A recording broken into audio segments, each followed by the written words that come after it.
Mister Rajaram ಇನ್ಮೇಲೆ prince group ಜೊತೆ work ಮಾಡಲ್ಲ. ಇಟ್ಸ್ ಮೈ ಆರ್ಡರ್ ಅಂತ ಗತ್ತಲ್ಲಿ ಹೇಳಿದ ಗೌತಮ್ ವಾಯ್ಸಲ್ಲಿ ಒಂದು ಸ್ಟ್ರೇಂಜ್ ಪವರ್ ಇತ್ತು. ಕೂಡಲೇ ರಾಜಾರಾಮ್ ಪಂಡಿತ್ಗೆ ಕಾಲ್ ಮಾಡ್ದ. 2 ರಿಂಗ್ ಆಗ್ತಿದ್ದಂಗೆ ಕಾಲ್ ರಿಸೀವ್ ಆಯ್ತು. Hello mister Rajaram, I am Bhargav Kulkarni, new president of Prince Group. ಅವನ್ ಮಾತು ಕೇಳಿ ರಾಜಾರಾಮ್ ಶಾಕ್ ಆದ. ಆದ್ರೂ ಸುಧಾರಿಸ್ಕೊಂಡ Rajaram, yes mister Kulkarni, I have to say one thing. ಇವತ್ತಿಂದ ಪ್ರಿನ್ಸ್ ಗ್ರೂಪ್ ಪಂಡಿತ್ ಕಂಪ್ನಿ ಜೊತೆ ವರ್ಕ್ ಮಾಡ್ತಿಲ್ಲ. ನಿಮ್ ಜೊತೆ ಆಗಿರೋ ಅಗ್ರಿಮೆಂಟ್ ಡೀಲ್ನ ಈ ಕ್ಷಣನೇ ಕ್ಯಾನ್ಸಲ್ ಮಾಡ್ತಿದ್ದೀನಿ. ಅದಕ್ಕೆ ಸಂಬಂಧಪಟ್ಟ ಡಾಕ್ಯುಮೆಂಟ್ಸ್ ಆದಷ್ಟು ಬೇಗ ನಿಮ್ಮ ಆಫೀಸ್ಗೆ ಬಂದು ತಲುಪುತ್ತೆ.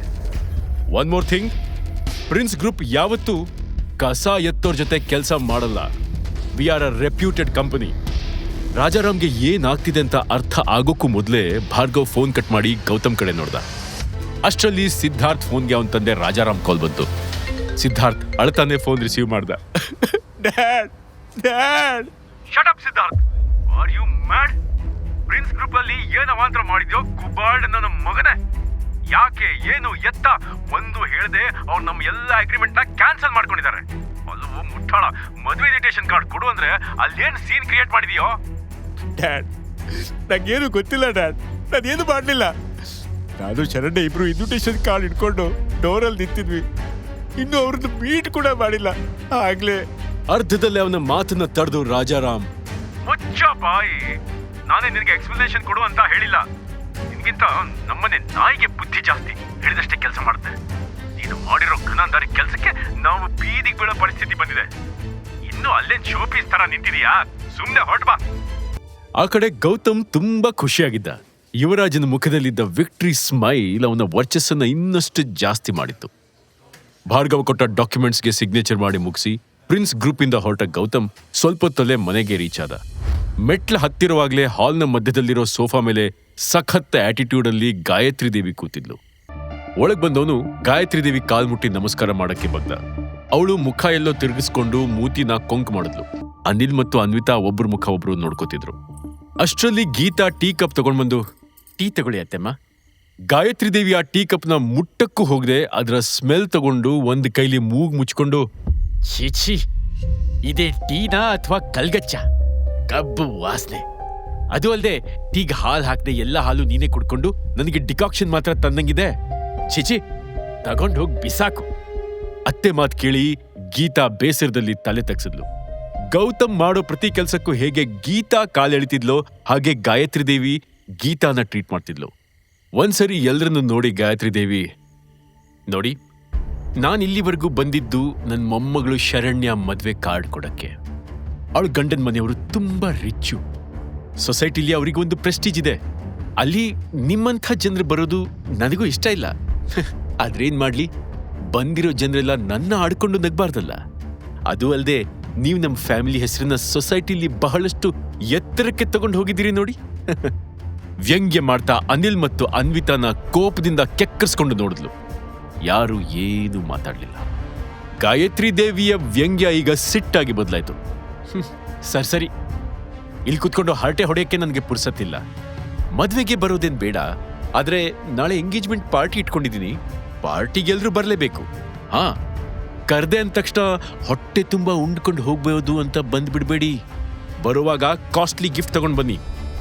ಪಾರ್ಟಿಗೆ ದೊಡ್ಡ ದೊಡ್ಡ ಜನ ಬರ್ತಿದ್ದಾರೆ. ಅವ್ರ ಮುಂದೆ 500-1000 ಫ್ಲವರ್ ಬೊಕ್ಕೆ ತಂದು ನನ್ನ ಮರ್ಯಾದೆ ಕಳಿಬೇಡಿ. ಅವಳು ಮಾತು ಕೇಳಿ ಅನ್ವಿತಾ ಅಪ್ಪ ಅಮ್ಮನ ಕಡೆ ಹೆಲ್ಪ್ಲೆಸ್ ಆಗಿ ನೋಡಿದ್ಲು. ಗಾಯತ್ರಿ ದೇವಿ ಕೋಪದಲ್ಲಿ, ಅನಿಲ್, ನಿನ್ನ ಅಣ್ಣ ವೀರೇಂದ್ರ ನಮ್ಮ ಶರಣ್ಯಗೆ 35 ಲಕ್ಷದ ಕಾರ್ ಗಿಫ್ಟ್ ಕೊಡ್ತಿದ್ದಾನೆ. ನಿಮಗ ಅಷ್ಟೊಂದು ದೊಡ್ಡ ಗಿಫ್ಟ್ ಕೊಡೋ ಯೋಗ್ಯತೆ ಇಲ್ಲ ಅಂತ ನನಗೆ ಗೊತ್ತು.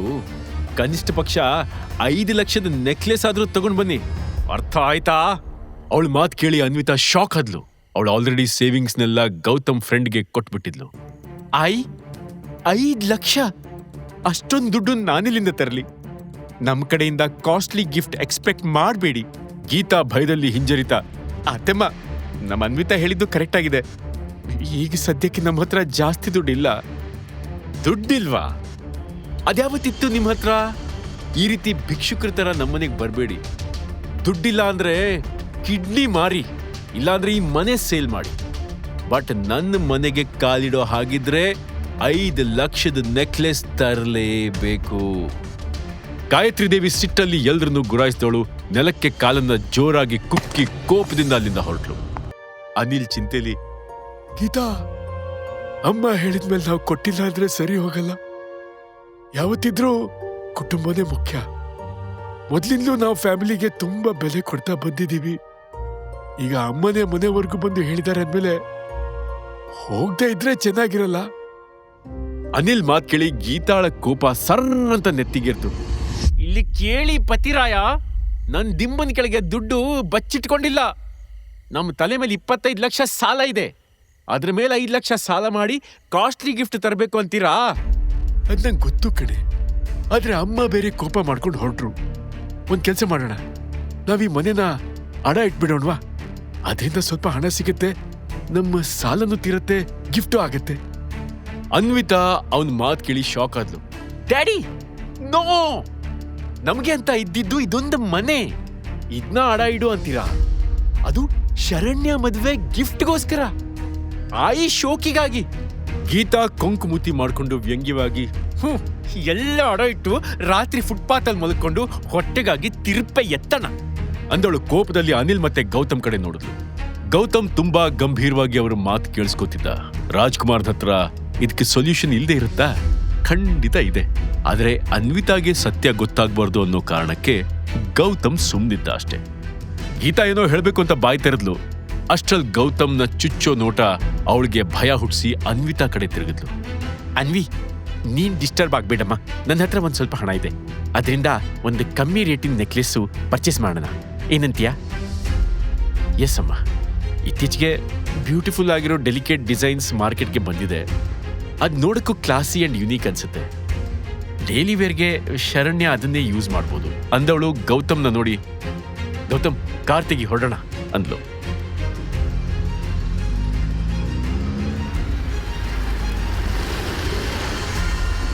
ಸ್ವಲ್ಪ ಹೊತ್ತಿನ ನಂತರ ಅವ್ರ ಕಾರು ವಿಜಯನಗರದ ಫೇಮಸ್ ಜ್ಯುವೆಲರಿ ಶಾಪ್ ಮುಂದೆ ನಿಂತಿತ್ತು. ಮದುವೆ ಆಗ್ತಿರೋ ಎಷ್ಟೋ ಮದುಮಕ್ಕಳು ಅಲ್ಲೇ ತಮ್ಮ ಜ್ಯುವೆಲರಿ ಕಸ್ಟಮೈಸ್ ಮಾಡಿಸ್ತಿದ್ರು. ಯುನೀಕ್ ಕಲೆಕ್ಷನ್ಸ್ಗೋಸ್ಕರ ಅಲ್ಲೇ ಸಿಕ್ಕಾಪಟ್ಟೆ ಜನ ಬರ್ತಿದ್ರು.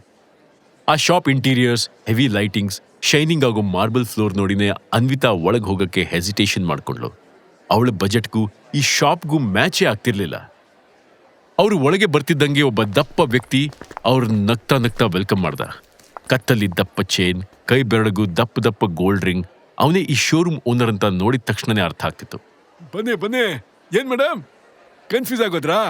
ನನ್ ಕೇಳಿ, ನಿಮ್ಗೆ ಏನ್ ಬೇಕೋ ಅದೇ ಪ್ಯಾಟರ್ನ್, ಅದೇ ಕ್ವಾಲಿಟಿ ಐಟಮ್ ತೋರಿಸ್ತೀನಿ. ಅನ್ವಿತಾ ಹೆಸಿಟೇಷನ್ ಇಂದ ಸುತ್ತಲೂ ನೋಡ್ತಾ, I want A necklace with year rings. Shop owner ನಕ್ಕು, ವೆಲ್, ನಮ್ಮ ಹತ್ರ ಬೇರೆ ಬೇರೆ ಡಿಸೈನ್ಸ್ ಇದೆ ಮೇಡಮ್, ಒಂದಕ್ಕಿಂತ ಒಂದು ಬೆಸ್ಟ್, ಬನ್ನಿ ತೋರಿಸ್ತೀನಿ. ನೆಕ್ಸ್ಟ್ ಮೂಮೆಂಟ್ ಒಂದ್ರ ಹಿಂದೆ ಒಂದರಂತೆ ಕಾಸ್ಟ್ಲಿ ನೆಕ್ಲೆಸ್ ನ ರಾಶಿ ಹಾಕಿದ್ರು. ಅನ್ವಿತಾ ಆ ಜ್ಯುವೆಲರಿ ಮುಟ್ಟುವಾಗ್ಲೇ ಅದ್ರ ಕಾಸ್ಟ್ ಎಷ್ಟಿರ್ಬೋದು ಅಂತ ಅಂದಾಜ್ ಮಾಡ್ಕೋತಿದ್ಲು. ಎಲ್ಲ ನೆಕ್ಲೆಸ್ಸು ಅವಳ ಬಜೆಟ್ಗಿಂತ ಹೆಚ್ಚೇ ಇದ್ವು. ಅವಳ ಗೊಂದಲನ ನೋಡಿ ಗೌತಮ್ ಮುಖದಲ್ಲಿ ಅಸಹಾಯಕತೆ ಸ್ಪಷ್ಟವಾಗಿತ್ತು. ಯುವರಾಜಂಗೆ ತನ್ನ ಹೆಂಡತಿ ಹತ್ರ ಇಂಥ 1000 ನೆಕ್ಲೆಸ್ ತಗೋ ಅಂತ ಹೇಳೋ ಆಸೆ, ಆದ್ರೆ ಹೇಳಿದ್ರೆ ಸತ್ಯ ಆಚೆ ಬರುತ್ತಲ್ಲ ಅನ್ನೋ ಭಯ. ಅವಳು ಎಲ್ಲನೂ ನೋಡ್ತಿದ್ಲು, ಆದ್ರೆ ಯಾವ್ದನ್ನು ಚಾಯ್ಸ್ ಮಾಡ್ತಿರ್ಲಿಲ್ಲ.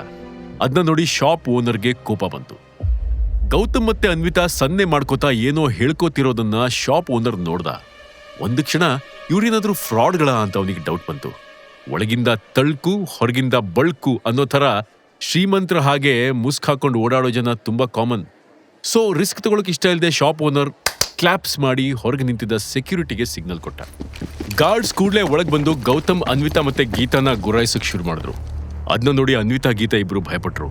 ಆದ್ರೆ ಗೌತಮ್ ಮಾತ್ರ ಕಾಮ್ ಆಗಿ ನಿಂತಿದ್ದ. ಗೌತಮ್ಗೆ ಶಾಪ್ ಓನರ್ ಇಂಟೆನ್ಷನ್ ಅರ್ಥ ಆಗುತ್ತಾ? ಅವನು ತನ್ನ ಪವರ್ನ ಅನ್ವಿತಾ ಎದುರು ಯೂಸ್ ಮಾಡ್ತಾನ. ಅನ್ವಿತಾ ಅಂಡ್ ಫ್ಯಾಮಿಲಿಗೆ ಇನ್ನೇನು ಪ್ರಾಬ್ಲಮ್ ಕಾದಿದೆ? ಈ ಎಲ್ಲಾ ಪ್ರಶ್ನೆಗೆ ಉತ್ತರ ಬೇಕಾದ್ರೆ ಈಗಲೇ ಡೌನ್ಲೋಡ್ ಮಾಡಿ ಕೇಳಿ ರಾಯಲ್ ವಾರಸ್ದಾರ, ಕೇವಲ ಪಾಕೆಟ್ ಎಫ್ಎಂ ನಲ್ಲಿ.